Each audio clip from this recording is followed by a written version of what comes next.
श्री ओम करणी, श्री ओम करणी, श्री ओम करणी, श्री ओम करणी। नमस्कार। आज श्री मद् भगवत गीता अध्याय 13 श्लोक संख्या 10 पर चर्चा होनी है। इस श्लोक में भगवान कृष्ण क्या कहते हैं? मयिचानन्य योगेन भक्तिर्व्यभिचारिणी विविक्त देश शैवित्वम अरतिर्जन संसदि। कैसी भक्ति होनी चाहिए? मयिचा अनन्य योगेन, मुझ में, मुझ परमेश्वर, मुझ परमेश्वर में अनन्य योगेन और भक्तिर्व्यभिचारिणी, अव्यभिचारिणी भक्ति होनी चाहिए। अब व्यभिचारिणी और व्यभिचारिणी भक्ति से क्या मतलब हुआ? एक स्त्री है शादीशुदा, लेकिन उसने कई दूसरे फ्रेंड्स भी बना रखे हैं, तो ये व्यभिचारिणी हो गई। तो आप एक प्रभु को न मान करके उनको सबको अलग अलग मानते हो, तो ये आपकी भक्ति व्यभिचारिणी हो गई।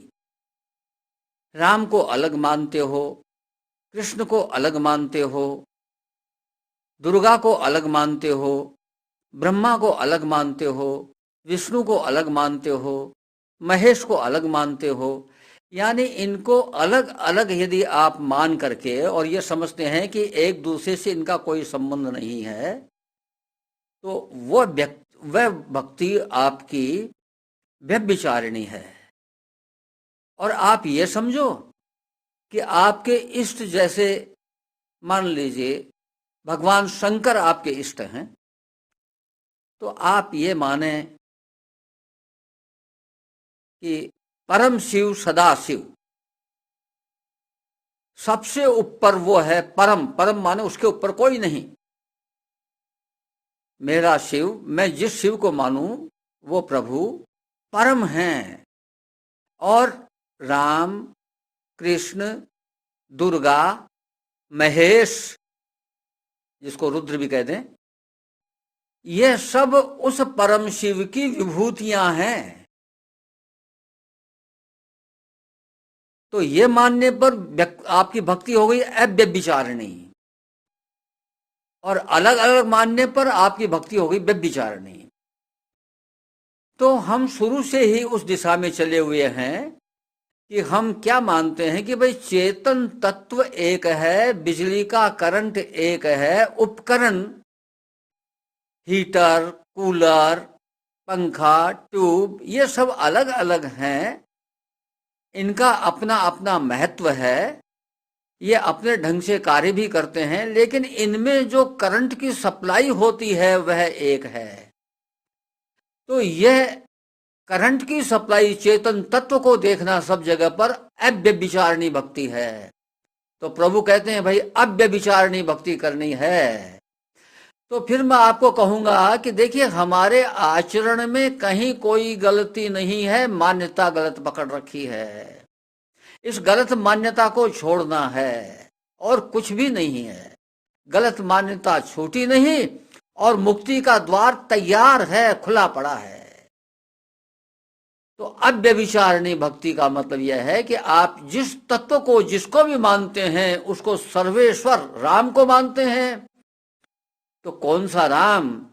दशरथ जी का पुत्र राम लीला शरीर था।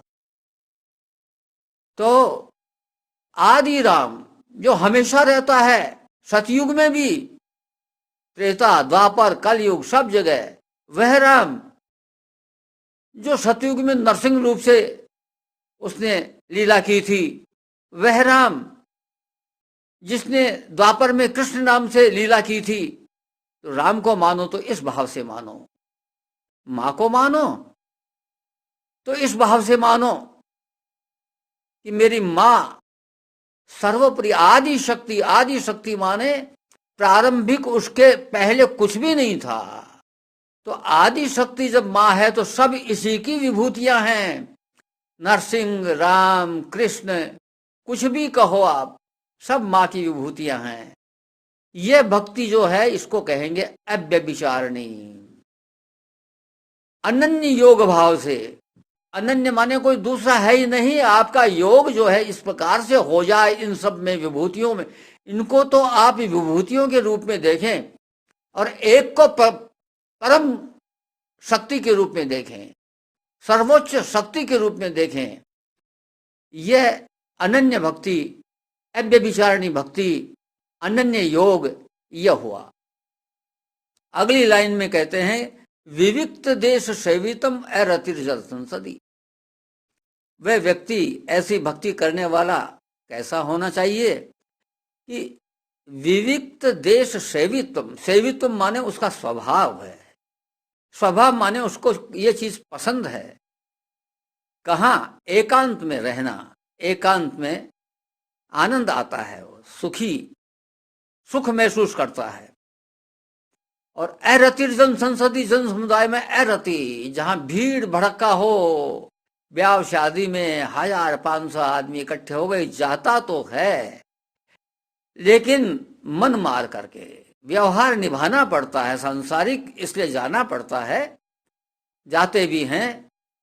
और वहां प्रसाद भोजन भी जैसे जिस रूप में भी मिलता है हम भोजन भी करते हैं, लेकिन वो एंजॉय नहीं करता उसको औपचारिक रूप से। अब शहर वाले तो कार्ड आ गए 10, 15, 20, तो भागते फिरेंगे, वहां भागे, वहां भागे, वहां दौड़े, वहां दौड़े, वहां दौड़े। इसका मतलब वो एंजॉय नहीं कर रहा है, इस भीड़ को एंजॉय नहीं कर पा रहा है, लेकिन औपचारिकता निभाने के लिए ये दौड़ रहा है इधर उधर, इधर उधर।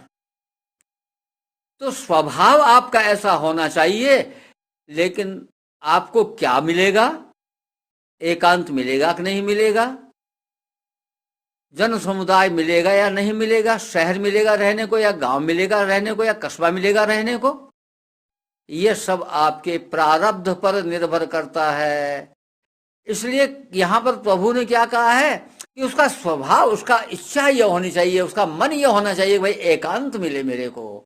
मैं एक ही जगह, एकांत माने ऐसी जगह जहां पर मेरे को कोई डिस्टर्ब न करे, अपने हिसाब से रहूं, अपने हिसाब से खाना पीना, उठना चलना फिरना, कोई बार बार आकर के डिस्टर्ब न करे।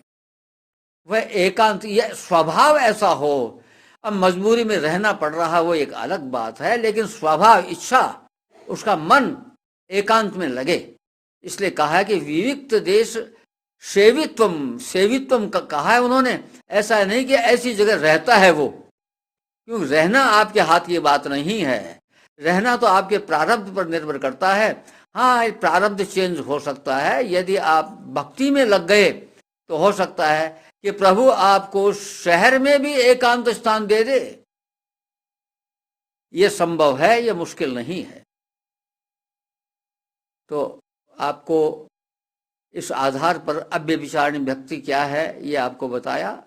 विविक्त देश सेवितम की इच्छा, एकांत स्थान आपको अच्छा लगे, धीरे धीरे भक्ति बढ़ेगी तो ये सब हो जाएगा।